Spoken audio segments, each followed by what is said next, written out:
부모님을 섬겨할 이유 에베소서 6장 1절부터 3절 말씀. 할렐루야. 우리 옆에 분들과 인사할 때 이렇게 인사합니다. 부모님께 효도하세요 하고 인사합니다. 여러분, 지난주 제가 5월은 무슨 달이라고 말씀드렸죠? 네, 가정의 달입니다. 가정뿐 아니라 가족들 모두는 우리 모두가 1년 내내 소중하게 여기고 존중하며 사랑해야 할 공동체입니다. 이런 소중한 공동체를 더욱 기억하기 위해 우리는 이 한 달을 가정의 달로 여기며 특별히 5월 초를 어린이날, 어버이날로 기념하고 지냅니다.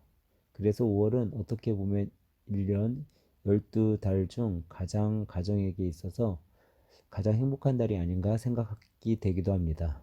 여러분, 오늘은 무슨 주일이라고요? 네, 어버이 주일입니다.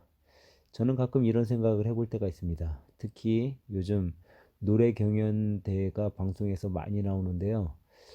부모님에 관한 노래를 가수가 부르면 그 노래를 듣는 사람들의 마음이 뭉클해지는 느낌. 그냥 부모님, 어머니, 아버지는 그 이름만으로도 우리의 마음을 뭉클하게 만드시는 이름이라는 것을 생각합니다. 그런데 이상하게도 마음의 어머니, 아버지는 이렇게 먹먹한 감동을 주는 이름인데 우리 삶 속에서 부모님을 잘 섬겨드리지 못하는 것을 보게 되고 생각해 볼 때가 있습니다. 하지만 1년 중 적어도 이 어버이 주일이 들어있는 5월만큼은 다른 어느 달보다도 더 많이 부모님을 생각하고 사랑하고 효도하는 시간이 되었으면 합니다. 오늘 이 어버이 주일은 우리나라뿐 아니라 많은 나라들이 이 어버이날, 어버이 주일을 정해서 부모님의 사랑을 기억하며 보냅니다. 서양에서도 5월 둘째 주일에는 어머니가 계신 성도님들은 빨간 카네이션을, 안 계신 분들은 하얀 카네이션을 가슴에 달고 어머니의 사랑을 기억합니다. 그런데 여러분, 혹시 왜 많은 꽃들 중 왜 하필이면 카네이션을 달게 되었을까요? 이런 생각을 해보지 않으셨어요? 저만 생각해 본 겁니까? 다들 이런 사소한 것에는 관심도 없습니까? 관심이 없으셔도 오늘은 관심을 가져보시기 바랍니다. 카네이션을 달게 된 유래를 살펴보면 미국의 웹스터라는 마을에 자부스라는 여인이 있었습니다. 그녀는 주일학교 교사로서 학생들에게 어머니처럼 참 사랑과 존경을 받으며 신앙생활을 했습니다. 그런데 이 여인이 갑자기 죽음을 맞이하게 되었습니다. 그런데 평소에 이 여인이 좋아하던 꽃이 하나 있었는데 그 꽃이 바로 카네이션이었습니다. 이 카네이션을 좋아하는 여인에게는 안나라는 딸이 있었는데 안나는 어머니 생전에 잘 모시지 못한 것을 후회하면서 어머니 묘소에 어머니가 가장 좋아했던 하얀 카네이션을 심어주었답니다. 그리고 어머니가 돌아가신 날에는 자기 가슴에도 카네이션을 달고 다녔습니다. 어머니를 기억하기 위해서였습니다. 이런 일이 해마다 계속되고 다른 사람들에게도 이 일로 인해 부모님을 생각하며 카네이션을 자기 가슴에 달기 시작했다고 합니다. 또 다른 이야기에 의하면 미국 교회의 한 여성이 자신의 어머니를 추모하기 위해 흰 카네이션을 교인들에게 나눠줬는데 그 후로 사람들이 자신의 어머니를 추모하기 위해서 흰 카네이션을 가슴에 단 것에서 유래되었다는 이야기도 있습니다. 그 유래가 정확하게 어느 쪽이 맞는지 알 수 없지만 카네이션을 달거나 준 것이 다름 아닌 어머니의 사랑을 추모하기 위한 것임은 분명합니다. 그래서 오늘은 여러분과 함께 말씀을 통해 부모님을 잘 섬겨야 되는 이유를 생각해 보므로 함께 은혜를 나누고자 합니다. 그렇다면 왜 우리는 부모님을 존경하고 순종하며 잘 섬겨야 할까요? 첫째로 부모님을 잘 섬겨야 되는 이유는 부모님이 옳기 때문입니다. 산골에 사는 아버지는 겨울이 되면 일주일에 한 번씩 산에 올라가 땔감으로 쓸 장작을 펴셨습니다. 이를 안쓰럽게 생각했던 아들이 아버지 집에 어떤 보일러를 설치해 드렸죠? 네, 귀뚜라미 석유 보일러를 설치해 주었습니다. 더 이상 아버지 집에 난방을 위해 장작을 뗄 필요가 없어졌습니다. 그러나 치솟는 석유값 때문에 아버지는 매일같이 산에 가서 더 많은 땔감을 만들어 석유를 사기 위해 시장에 가서 팔아야만 했습니다. 여러분, 이 예화 속에 어떤 생각이 드세요? 한 가지 예화를 더 해볼까요? 예전에 제가 한번 이야기한 것 같기도 한데 한 마을에 아들을 끔찍히 사랑하는 어머니가 있었습니다. 이 어머니는 아들을 대학 졸업시키기 위해 빌딩 바닥 청소부터 시작해 안 해본 일이 없습니다. 그렇게 열심히 일한 어머니의 사랑을 알기에 아들은 열심히 공부했습니다. 그리고 아들은 어머니의 은혜를 아무리 갚아도 모자랄 것이 없다고 느껴졌습니다. 그 후로 아들은 성공한 사업가가 되었습니다. 아들은 해외로 출장을 다닐 때마다 어머니에게 선물을 보냈습니다. 그러던 어느 날 아들이 남아프리카를 여행 중일 때 6개국 국어를 공부하고 섹스피어의 작품의 긴 구절을 암송하는 앵무새 한 마리를 발견하게 되었습니다. 그는 어머니가 이런 새를 너무 좋아할 것임을 알았고 그래서 무려 우리나라 돈으로 약 1,500만 원을 주고 그것을 샀습니다. 그리고 그 앵무새를 항공택배로 어머니에게 보냈습니다. 얼마 후 그는 집으로 돌아왔고 어머니에게 전화를 했습니다. 어머니, 제가 보낸 그 앵무새 어떠셨어요? 어머니는 아들의 목소리에 너무 반가웠습니다. 그리고 아들에게 이야기했습니다. 얘야, 너가 아프리카에서 보내준 그 닭 너무 고마웠단다. 아주 맛있더라. 어머니는 1,500만 원짜리 새 고기를 잡수신 것입니다. 하지만 아들은 화난 것이 아니라 오히려 기뻤습니다. 여러분, 만약 이 아들이 여러분과 저라면 우리 부모님에게 이런 일을 생각했으면 어떻게 여러분들은 했을까요? 아니 엄마, 그게 얼마짜린데 그걸 잡아먹어요. 그새 말하는 것도 못 들으셨어요? 왜 그걸 잡아먹어요? 아이고 답답해라 하고 핀잔을 드리지 않았을까요? 하지만 부모님을 공경하는 것은 돈과 바꿀 수 없음을 보여주는 이야기입니다. 돈은 또 벌면 되지만 부모님을 한번 기쁘게 하는 일은 쉽지 않다는 것을 보여주는 이야기입니다. 부모님이 한번 웃을 수 있다면 지금 여러분 주머니에 있는 돈을 다 써도 아깝지 않은 자녀가 되어야 한다는 이야기입니다. 저는 저뿐만 아니라 여러분 모두가 이런 자녀들이 되었으면 합니다. 우리는 부모님께 잘해야 할 것을 알고는 있지만 머리로만 알고 행동으로 옮기지 못하고 살아갈 때가 너무나 많이 있습니다. 그래서 오늘 말씀은 우리에게 말하고 있는 것입니다. 내 부모에게 순종하고 공경하라. 이것이 옳다라고 말하고 있습니다. 또한 약속 있는 첫 계명이라고 말하고 있는 것입니다.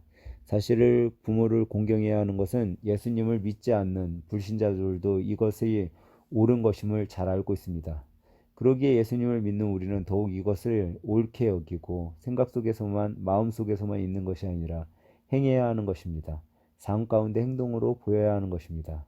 그래서 하나님께서도 그것이 옳다고 보셨습니다. 그래서 이 계명에 특별한 약속을 주셨습니다. 여러분, 부모를 잘 섬기는 것, 이것은 약속 있는 첫 계명입니다. 부모를 순종하고 공경하는 계명을 하나님이 우리에게 주심은 이 계명이 특별히 중요하기 때문에 약속 있는 첫 계명으로 우리에게 주신 것입니다. 실은 십계명에 너희를 위하여 우상을 만들지 말라는 이 계명에도 약속이 덧붙여 있습니다. 나를 사랑하고 내 계명을 지키는 자에게 천대까지 은혜를 베푸느니라 라는 약속이 있습니다. 그렇다면 5계명에 내 부모를 공경하라는 계명에 붙어 있는 약속은 약속이 있는 둘째 계명이라고 해야 하지 않습니까? 이것에 대해 여러 학자들은 설명을 많이 해놓았습니다.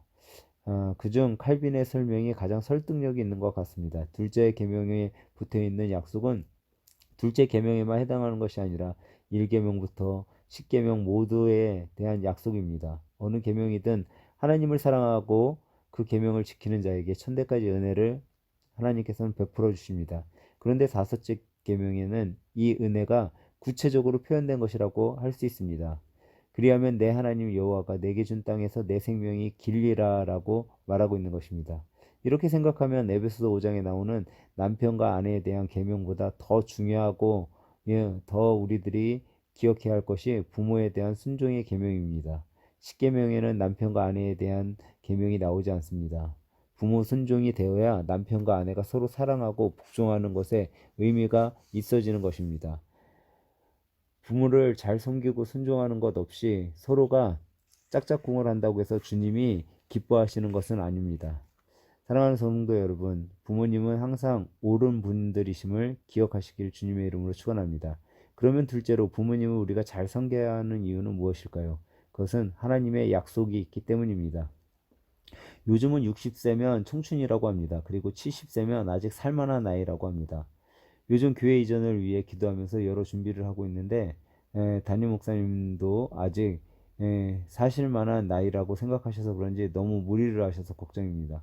사실 만한 나이긴 하지만 그렇다고 젊은 사람처럼 일하는 나이는 아님을 우리는 알아야 합니다. 부모님들은 이런 것들을 잘 알고 자기 몸을 관리해야 됩니다. 사실 코로나19가 있기 전 재작년에 70이 넘은 할아버지 할머니들이 미국의 효도 관광을 마치고 인천국제공항에 귀국하는 시간에 인천공항에서 행사를 열었습니다. 늘어나는 실버 여행이라는 특집 생방송을 진행 중이었습니다. 그때 여행을 마치고 돌아와 공항 수속을 마친 할아버지 할머니들이 해외여행에서 피곤함보다 아직 그분들의 얼굴과 모습 속에는 흥분이 가시지 않은 상태로 가족들의 환영을 받으며 한 분, 두 분 나오고 있는 모습을 보게 되었습니다. 현장에 나가 있던 여 기자는 빨리 인터뷰를 하기 시작했습니다. 나오시던 어르신들 중 아주 정정해 보이시는 또 얼굴이 고우신 할머니 한 분은 곁으로 다가가 조심스럽게 인터뷰를 시작했습니다. 아나운서는 할머니에게 이번 여행에 많이 즐거우셨던 것 같아요 라고 물었습니다. 그리고 아마 기억에 남는 것들이 많이 있을 텐데 무엇이 제일 기억에 남냐고 할머니에게 물었습니다. 그러자 할머니는 신이 나서 대답했습니다. 응, 내가 제일 기억에 남는 게 있지. 내가 본 것들 중 디즐년들은 내가 죽어도 못 잊을게요.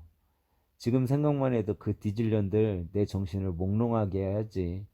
갑작스러운 욕과 예측 못할 생방송 돌발 사태에 아나운서는 다시금 수습 차원에서 이번에 정말 못 잊고 중후하면서 학식과 지력이 출중해 보이는 할아버지로 곁으로 가서 다시 인터뷰를 빨리 시도했습니다. 할아버지 잠시만요. 이번 여행 중 제일 소중한 기억이 있다면 어떤 거죠? 하고 물었습니다. 그러자 중후한 노신사답게 베이스톤으로 짙게 깔린 음색으로 그 할아버지는 말씀을 시작했습니다. 아, 내 기억 속에 잊혀지지 않는 게 있지. 내가 본 건 뭐니 뭐니 해도 그래도 개년이 최고였지. 아직도 내 눈앞에 아른거려. 그래도 개년이 나에게 환상적이었어. 연거푸 생방송 사고의 예측 못한 사태를 황당해하며 아나운서는 이것을 빨리 수습해야겠다는 생각밖에 없었습니다. 그래서 여행 가이드를 찾았습니다. 이리저리 분주하게 움직이며 드디어 여행 가이드를 발견하고선 조금 전 인터뷰에 대해서 이번 여행에서 할머니는 디질년들을 할아버지는 그래도 개년을 최고로 잊을 수 없다고 하는데 여행 가서 무슨 일이 있었냐고 다들 욕만 배워서 왔냐고 어찌된 영문이냐고 물었습니다. 가이드는 고개를 갸우뚱거리며 하하하는 말이 이번 여행 코스를 잊을 수 없어서 하신 말씀들이라고 이야기를 했습니다. 아나운서는 깜짝 놀라 어디로 다녀왔길래 그렇게 욕을 하시냐고 물었더니 가이드는 디즈니랜드와 그랜드 캐년을 다녀왔다고 말했습니다. 그럼 세상에 디즈니랜드가 디즐년들이고 그랜드 캐년이 그래도 개년이 된 것이죠. 하긴 그럴만도 하군요. 연로하신 분들이니까. 우스운 이야기지만 70이 넘은 분들이 효도 관광을 통해 죽을 때까지 잊혀지지 않을 만큼 신이 난 모습을 볼 수 있었습니다. 이렇게 부모님들이 신이 나신다면 여러분이나 저도 효도 관광을 보내드려야 하지 않겠습니까? 정말 잘해야지 하다가도 어머니 아버지의 앞에만 서면 왠지 짜증이 나는 말투와 행동을 합니다. 이상하게 마음과는 다른 행동을 합니다. 그리고는 뒤돌아서서 후회합니다. 내가 왜 그랬지? 이게 아닌데 하며 말입니다. 그런 여러분과 저에게 주님은 부모를 공경해라는 것이 약속 있는 계명이라고 말씀하시며 지키라고 하십니다. 그 약속은 내게 준 땅에서 내 생명이 길리라. 어떻게 보면 이 약속 너무 기계적이라는 해석이 안 됩니까? 많은 사람들이 이 성경 말씀만을 알고 있습니다. 그런데 땅에는 효자들도 간혹 일찍 죽기도 합니다. 그렇다고 성경이 틀렸냐는 것입니다. 분명 주님께서는 효도하면 장수하고 장수하게 된다고 약속하셨는데 왜 그렇게 효자들이 효자로 살았는데 일찍 죽는단 말입니까? 그렇다고 해서 이 말씀이 잘못된 것입니까? 효자들에게는 하나님께서 복을 베푸셔서 가산의 번창과 장수의 복을 일반적으로 주신다고 성경은 분명히 약속했습니다. 하지만 특별한 경우에 예외가 있다는 것입니다. 일반적인 하나님의 뜻이 바로 이것임을 보여주고 있습니다. 특별한 경우에는 특별한 복을 하나님께서는 주십니다. 세상의 장수와 세상의 잘됨과는 비교도 안 될 복을 효자 효녀에게 주신다는 것입니다. 여러분 어느 복을 받기를 원하십니까? 여기서 중요한 것은 부모에게 순종하고 복종하면 어떤 복이든 받게 될 것이라는 겁니다. 이 세상에서의 장수와 잘됨의 복, 또 우리가 보이지 않는 곳에서 더 잘되고 더 좋은 것을 받는다는 것, 이 복은 모두 다 중요한 것입니다. 우리는 자주 부모님을 섬기는 것을 등한시하기 쉽습니다. 부모님이 우리를 위해서 희생하고 헌신하는 것을 너무나 당연하게 생각합니다. 왜냐하면 우리 부모님은 우리가 날 때부터 우리에게 엄마였고 아빠였습니다. 그러다 보니 우리의 엄마 아빠는 우리처럼 어린 시절이 전혀 없었던 것처럼 여기고 있기 때문입니다. 항상 부모님들은 나에게 부모로 있을 뿐입니다. 그래서 그런지 엄마 아빠에게는 어떤 고민과 화환과 슬픔이 없는 것처럼 생각하기 쉽습니다. 하지만 여러분, 이걸 우리는 꼭 기억해야 합니다. 우리 부모님도 부모님 이전에 나와 똑같은 인격체요 한 사람이라는 것을 말입니다. 그러기에 우리보다 어쩌면 더 많은 고민과 슬픔을 가지고 살아가시는 분들이라는 것입니다. 우리는 그런 부모님의 마음을 단 한 번이라도 나의 고민과 슬픔으로 여겨본 적이 있냐는 것입니다. 오늘 예배를 마치고 여러분 한번 여러분들의 부모를 꼭 안아주며 이렇게 부모님께 말했으면 좋겠습니다. 엄마, 아빠 너무 사랑합니다. 너무 힘드셨을 텐데 그래도 내 곁에 있어 주시고 나를 지켜주셔서 너무 감사합니다 하고 안아주면서 이야기했으면 좋겠습니다.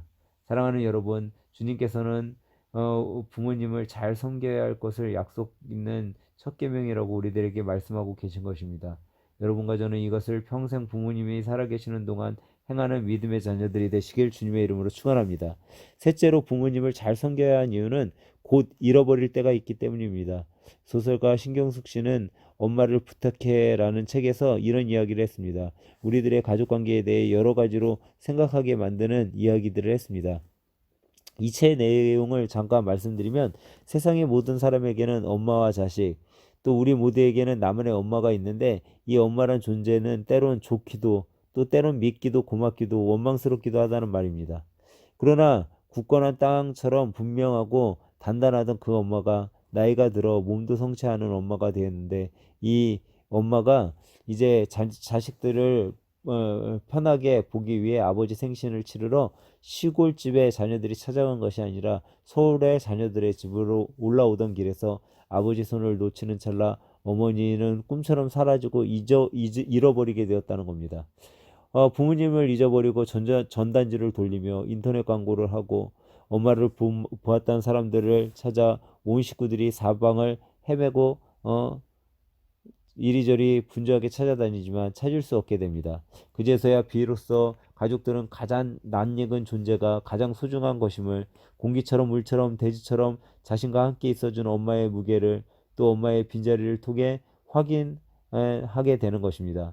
엄마의 모든 소망과 꿈을 먹고 자란 큰아들, 친구처럼 의지하며 무람없던 큰딸, 자식을 기르는 기쁨을 알게 해준 작은딸, 평생 살림의 책임을 떠넘기기만 하며 밖으로 돌았던 아버지, 엄마의 부자를 통해 각자의 아픔을 이야기한 내용입니다. 이야기 속에서 식구들은 각자 자기만의 엄마를 추억하고 그 속에서 조금씩 낯설지만 진정한 엄마의 모습을 발견하게 됩니다. 하나의 사람으로, 한 사람의 여성으로 꿈과 소망을 안고 울고 웃으며 기뻐하고 사랑하고 생명을 낳고 힘을 다해 키워낸 사람, 자식들에게 부끄럽지 않으려고 다른 사랑을 마음으로만 품은 한 사람, 한 여성으로서의 엄마는 끝내 집으로 돌아올 수 있을까? 과연 엄마는 집으로 돌아오고 싶어 했을까? 어딘가에서 엄마는 온전히 존재할까? 우리 가슴 속에 잠자는 가장 깊은 사랑을 일깨우며 진짜 찐한 감동을 우리들에게 전해주는 이야기입니다. 저는 이 책을 통해서 어머니를 잃어버린 것보다 어머니를 잊어버리고 있는 우리들이 더 가슴 아프게 느껴졌습니다. 어머니뿐만 아니라 우리 가족들의 모든 관계들이 다 소중합니다. 옆에 계신 가족분들을 돌이켜 보십시오. 아내가, 남편이, 아니 자녀 중 하나가 어느 날 갑자기 사라져 버린다고 생각해 보십시오. 종적을 찾을 수 없습니다. 요즘도 실종한 가족들이 너무나 많습니다. 이런 것을 생각하면 옆에 있는 가족들이 얼마나 소중한지 모릅니다. 잃어버리기 전에 잊지 말아야 할 우리의 가족들입니다. 바로 옆에 있을 때 소중하게 여겨야 합니다. 가족이 하나 없어지면 정말 가슴이 찢어지는 것과 같은 기분이 듭니다. 자다가도 벌떡벌떡 잠에서 깨일 때가 있습니다. 눈만 감고 있어도 자꾸 얼굴이 떠오릅니다. 가족 한 사람이 없어지면 온 가족 식구들이 병에 걸리게 되는 것입니다. 여러분 옆에 있는 가족들을 소중히 여기시기 바랍니다. 그리고 가족들을 위해 기도하시기 바랍니다. 언젠가 우리는 다 서로 잊어버리고 말게 될 것입니다. 우리는 잊어버리지 않으려고 해도 잊어버리게 되는 것입니다. 자연스럽게 잊어버리게 될 때 우리는 우리에게 오는 아주 큰 아픔이 있을 것입니다. 하지만 세월의 흐름 속에 어쩔 수 없이 서로를 잃어버리게 될 수밖에 없을 때가 옴을 우리는 기억해야 합니다. 하지만 이렇게 잃어버릴 때의 아픔은 금방 치유가 됩니다. 그리고 그 전까지 가족들이 서로에게 잘하면 이 아픔은 작아질 수 있는 것입니다. 부모님의 잃어버림의 아픔을 없애기 위해서 우리는 부모님을 공경해야 합니다. 그것은 우리에게 꼭 필요한 일입니다. 제가 한 가정에 한 아는 가정에 6살짜리 아이가 있습니다. 얼마 전 그 집에 놀러 갔는데 그 유치원 아이가 맛있는 간식을 먹고 있길래 하나만 달라고 했더니 안 준다는 것입니다. 그래서 그럼 엄마 하나만 줄 수 있어? 그랬더니 엄마도 안 주는 것입니다. 그래 그러면 아빠는 하나 줄 수 있지? 그랬더니 아빠도 안 주는 겁니다. 그래서 이거 다 아빠가 사준 거니까 아빠는 줘야지. 아빠가 또 사주는 거야. 너가 아무리 안 주면 아빠도 다음부터 이런 거 너에게 하나도 안 사주신다. 했더니 그제서야 딱 하나를 주는 겁니다. 저는 이것을 보고 이런 생각을 했습니다. 이것이 요즘 아이들의 문제가 아니라 이렇게 교육을 한 우리 엄마 아빠들의 잘못된 교육이구나 라는 생각을 했습니다. 예전에 이런 이야기가 있습니다. 평생 자녀들에게 맛있는 것을 주던 어머니가 늙어서 이제 연로하게 되었는데 시골에서 올라온 어머니와 식탁에서 조개를 먹는데 어머니에게 머리만 잘라드리고 자기와 자식들은 살코기만 먹었다는 이야기입니다. 전 이 이야기를 보며 불효한 자식보다 그렇게 교육한 어머니의 잘못을 보게 되었습니다. 어머니가 자식을 그렇게 키운 게 아닌가 생각해 보게 되었습니다. 그러기에 우리는 우리 자녀들에게 부모님을 공경하는 법을 가르쳐야 합니다. 맛있는 것이 있으면 부모님을 먼저 드리는 것을 가르쳐야 합니다. 나는 못 쓰더라도 부모님이 쓸 용돈을 드리는 것을 가르쳐야 합니다. 나는 좋은 것을 못 사도 부모님께는 좋은 것을 사드려야 되는 것을 가르쳐야 합니다. 부모님을 공경하고 섬기는 것이 중요한 것임을 가르쳐야 합니다. 이것이 주님께서 우리들에게 명령하신 계명입니다. 사랑하는 성도 여러분, 부모님을 어떻게 생각하고 계십니까? 평생 내 옆에서 영원히 살아계실 분으로 생각하십니까? 여러분 언젠가 우리도 부모님과 잃어버림의 관계를 갖게 됨을 꼭 기억하시기 바랍니다. 그러기에 우리는 더욱 부모님을 섬기고 순종하며 공경해야 되는 것입니다. 주님은 오늘 여러분과 저에게 이렇게 말씀하십니다. 자녀들아 너희 부모를 주 안에서 순종하라. 이것이 옳으니라. 내 아버지와 어머니를 공경하라. 이것이 약속 있는 첫 계명이니 이는 내가 잘되고 땅에서 장수하리라.